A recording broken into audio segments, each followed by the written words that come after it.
আসসালামু আলাইকুম, আশা করি সবাই ভালো আছেন। আজকে আবারও আরেকটি শুক্রবার চলে আসলো। প্রায় এক সপ্তাহ পর আমি আবার ভিডিও করছি। আসলে এই একটা সপ্তাহ আমি খুব বেশি বিজি ছিলাম, যে কারণে আসলে ভিডিও করা হয়নি। আচ্ছা, যে কারণে আজকে এখন ভিডিও করছি সেটা হচ্ছে, দেখেন আমি ওই যে লাস্ট ফ্রাইডেতে কিন্তু এই খাবারের বক্সগুলো দিয়েছিলাম। এদের এই বক্সগুলোর কতটুকু খাবার অপচয় রোধ করে সেটা আপনাদেরকে দেখানোর জন্য আসলাম। তো দেখেন, এইখানে খাঁচায় যে বক্সটা দিয়েছিলাম সেটাতে কিন্তু নিচে প্রচুর খাবার পড়ে আছে। এই জায়গায় মনে হয় আমি সাকসেস হইতে পারি নাই, কারণ ওরা খাবার ফেলে দেয়, হ্যাঁ, মুখে নিয়ে নিয়ে খাবারগুলো ফেলে দেয়। আর ফেলেও হচ্ছে একদম বাহিরে, ওই যে নিচে যে ইয়েতে ওইখানেও ফেলে না, ওইখানেও ফেলে কিছু, কিন্তু ম্যাক্সিমাম বাহিরেই ফেলে দেয়। এখন এটা হচ্ছে এই খাঁচার অবস্থা। আর এদিকে এই যে এগুলোতে আপনি দেখেন, এই যে খাঁচা দেখলে বুঝতে পারবেন, এটা কিন্তু সেই লাস্ট ফ্রাইডেতে আমার এই খাঁচাটা পরিষ্কার করা হয়েছিল। প্রত্যেকটা খাঁচাই দেখতেই পাচ্ছেন কোনো ছুলকা টুলকা কিন্তু পড়ে নাই, হ্যাঁ, ওরকমভাবে সব কিন্তু এই যে এটার ভিতরে এই যে দেখেন ম্যাক্সিমাম হচ্ছে আপনার ওই যে এই বক্সটার ভিতরে গিয়ে সব পড়ে যায়। তো এইটা একটা খুব খুব কার্যকরী এই পাখিগুলোর জন্য, হ্যাঁ, শুধুমাত্র এই পাখিগুলোর জন্যই আমার কাছে মনে হয় যে এই বক্সটা খুব কাজের। কিন্তু এই জাভা পাখি প্রচুর খাবার এটা থেকে ফেলে দেয়। আসলে কিছু করার নাই, ওরা আমার হয়তোবা আমার খাবারটাতেও প্রবলেম থাকতে পারে, কারণ এখানে মিক্স আমি খাবার দিছিলাম। একটা বড় ধান আছে আর একটা ছোট ধান আছে। এই খাঁচা একমাত্র এই বক্সটা ঠিকঠাকভাবে কাজ করে নাই। আর ওরা এত মানে ওদের জন্যই মেইনলি আমি এই বক্সগুলো আরও করছিলাম, যে ওরা খাবারগুলো নষ্ট করে বেশি, কিন্তু ওরা দেখতেছি এইটাতেও মানে খাবার নষ্ট করে। যাই হোক, সমস্যা নাই, খাবারটা একবার একটু চেঞ্জ করে দেখতে হবে, কারণ ওরা অনেক ফেলে দিয়ে তারপরে অল্প খায়।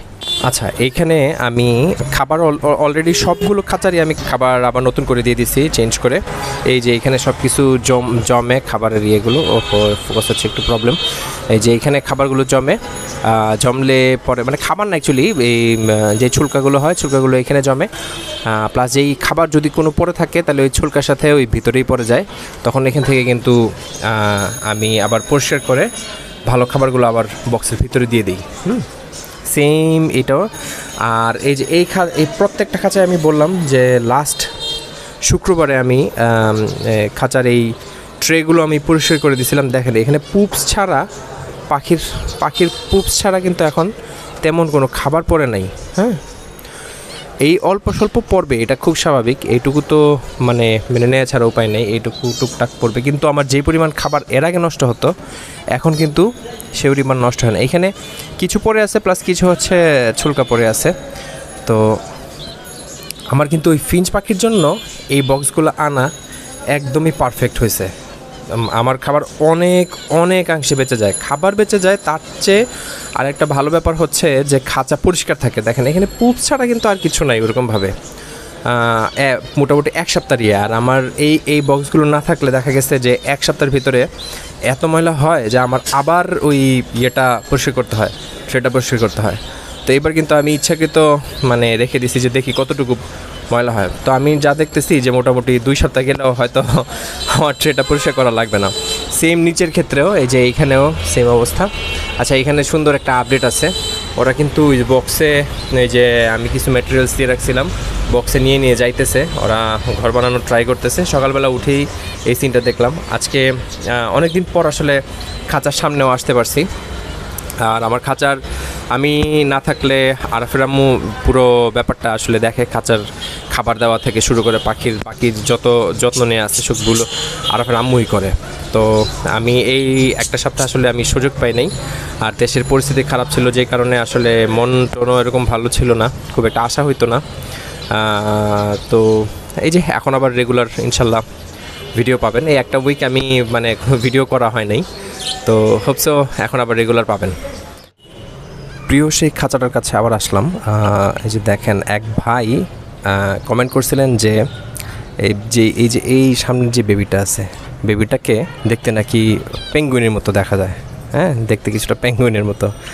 তো খুব সুন্দর একটা কমেন্ট করছে, আসলেই দেখতে পেঙ্গুইনের মতো। তো ওর নাম আজকে থেকে পেঙ্গুইন, ওর এখন থেকে আমরা পেঙ্গুইন বলে ডাকবো। অন্যগুলা আসলে অ্যাভারেজ, কিন্তু ও একটু স্পেশাল, এই জন্য ওর নাম আজকে থেকে পেঙ্গুইন। এই যে সবগুলা বেবি দেখতেছেন মোটামুটি বড় হয়ে গেছে। ওদের যখন ঠোঁটের কালার চলে আসবে, দেখেন সবগুলো বেবির কালার, ঠোঁটের কালার কিন্তু এখনও ব্ল্যাক। আস্তে আস্তে সবগুলোর কালার চলে আসবে, তখন ভালোভাবে বোঝা যাবে যে কোনটা মেল কোনটা ফিমেল। হ্যাঁ, তো তখন আমরা এই পাখিগুলোকে আবার সেপারেট করে দিব। আর আমার এই লং টেলগুলো নিয়ে একটা আপডেট আছে, এদেরকে হয়তোবা আমি চেঞ্জ করতে পারি, হয়তোবা পেয়ারটা ঠিকঠাক নাই, যার জন্য আসলে কোনো ব্রিডিং প্রোগ্রেস নাই। হয় ওদেরকে চেঞ্জ করে লং টেলে আনবো, না হলে অন্য কোনো মিউটেশনের ফিঞ্চ পাখি ইনশাল্লাহ আনবো। তো অপেক্ষায় থাকেন, আশা করতেছি যে নতুন কোনো পাখি হয়তোবা দেখতে পাবেন সামনে। আর আমার জাবা পাখির কথা যদি বলতে যাই, তাহলে হচ্ছে জাবা পাখিগুলোকে হয়তোবা খুব শীঘ্রই আমরা ব্রিডিংয়ে দিয়ে দিব। তো জাবা পাখির এই হচ্ছে আপডেট, তাদের হাড়িগুলো লাগাই দিব, বাট তার আগে ওই যে ব্রিডিং কোর্সটা তাদের চলতেছে, তো দেন তাদের হাড়িগুলো দিয়ে দিব। আর এই যে এখানে হচ্ছে সেই বক্সটা, এই যে আমি একটু আগে অবশ্য পরিষ্কার করে দিচ্ছি আর কি, দেখেন একদম পরিষ্কার। এইখানে এই যে দেখেন এই ট্রেগুলো একদম পরিষ্কার, কিন্তু খাঁচা পরিষ্কার থাকলে পাখি কিন্তু অবশ্যই সুস্থ থাকবে।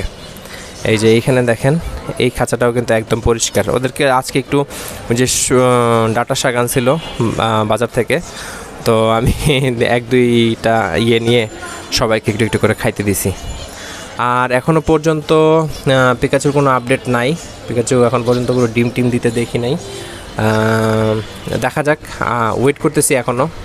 তবে ভাবতেছি আরও একটা জোড়া আনতে পারি। হ্যাঁ, আরও একটা জোড়া আনতে পারি। আসলে এরা কেউই জোড়া নেয় নাই, কেউই কিন্তু জোড়া নেয় নাই। আমার মনে হয় না ডিম দেওয়ার কথা, কিন্তু ডিম দিতে পারে, কিন্তু ডিম ফার্টেল না হওয়ারও চান্সেস খুব বেশি। তো আমি ভাবতেছি যে আরও একটা জোড়া, মানে জোড়া মেলানো জোড়া একটা আনবো ভালো মিউটেশনের। সেটা হতে পারে রেইনবো বা লুটিনো রেড আই হতে পারে, দেখা যাক আনবো। আসলে বাজিকের পাখি আমি একসময় অনেক পালছি, এখন আসলে আমার কাছে ফিঞ্চ পাখিটা যদিও আমার কাছে বেশি ভালো লাগে, বাট আমি দেখলাম যে আমার ভিউয়ার্সদের মধ্যে বাজিকের পাখিও অনেক ভালোবাসেন, এরকম অনেক ভিউয়ার্স আমার আছেন। তো তাদের কথা ভেবেই বাজিকের পাখিটা আবার প্ল্যান আছে। আর আসলে বাজিকের পাখিটা আমি আনছিলাম যে টেম করানোর জন্য, মানে ওদের বেবি যদি হইতো তাহলে আমি ওদের বেবিকে টেম করাবো, এরকম একটা প্ল্যানিংয়ে আসলে বাজিকার পাখিটা আনা হয়েছিল। সমস্যা নেই, দেখা যাক কী দাঁড়ায়, সামনে কি পাখি আসতেছে। আর আরেকটা চমক হচ্ছে, আরেকটা ইম্পর্টেন্ট খবর আপনাদেরকে দেই, খুব শিগগিরই ফিঞ্চ পাখির একটা বড় খামারে কিন্তু আমরা যাচ্ছি। সেখানে অনেক মিউটেশনের ফিঞ্চ পাখি দেখতে পাবেন। ওইখানকার ঠিকানা এবং ফোন নাম্বার আমি দিয়ে দিব। তো সেই ভিডিওটার জন্য ওয়েট করতে থাকেন। যারা যারা ফিঞ্চ পাখি আসলে পছন্দ করেন তারা কিন্তু, তাদের জন্য কিন্তু ওই ভিডিওটা অনেক ইম্পর্ট্যান্ট। ওইখানে অনেক ইনফরমেশন পাবেন, অনেক ফিঞ্চ পাখিও কিন্তু দেখতে পাবেন। ইভেন এমনও ফিঞ্চ পাখি আছে যেগুলো হয়তো বা আপনি কখনো দেখেনি নাই, বা এই ধরনের ফিঞ্চ পাখি আছে বা বিলং করে সেটা হয়তো বা জানতেনই না। তো সেটা দেখার অপেক্ষায় থাকেন। আর আমি আশা করছি যে নতুন কোনো একটা মিউটেশনের পাখি হয়তো বা আমি ওই খামার থেকে আনবো। তো এটা একটা আপনাদের জন্য সারপ্রাইজ রয়ে গেল, ওয়েট করতে থাকেন, অবশ্যই ভিডিও পেয়ে যাবেন। আর এটা অনেকেই জানতে চাইছিলেন যে আমি কার থেকে এই ফিঞ্চ পাখি কালেক্ট করি।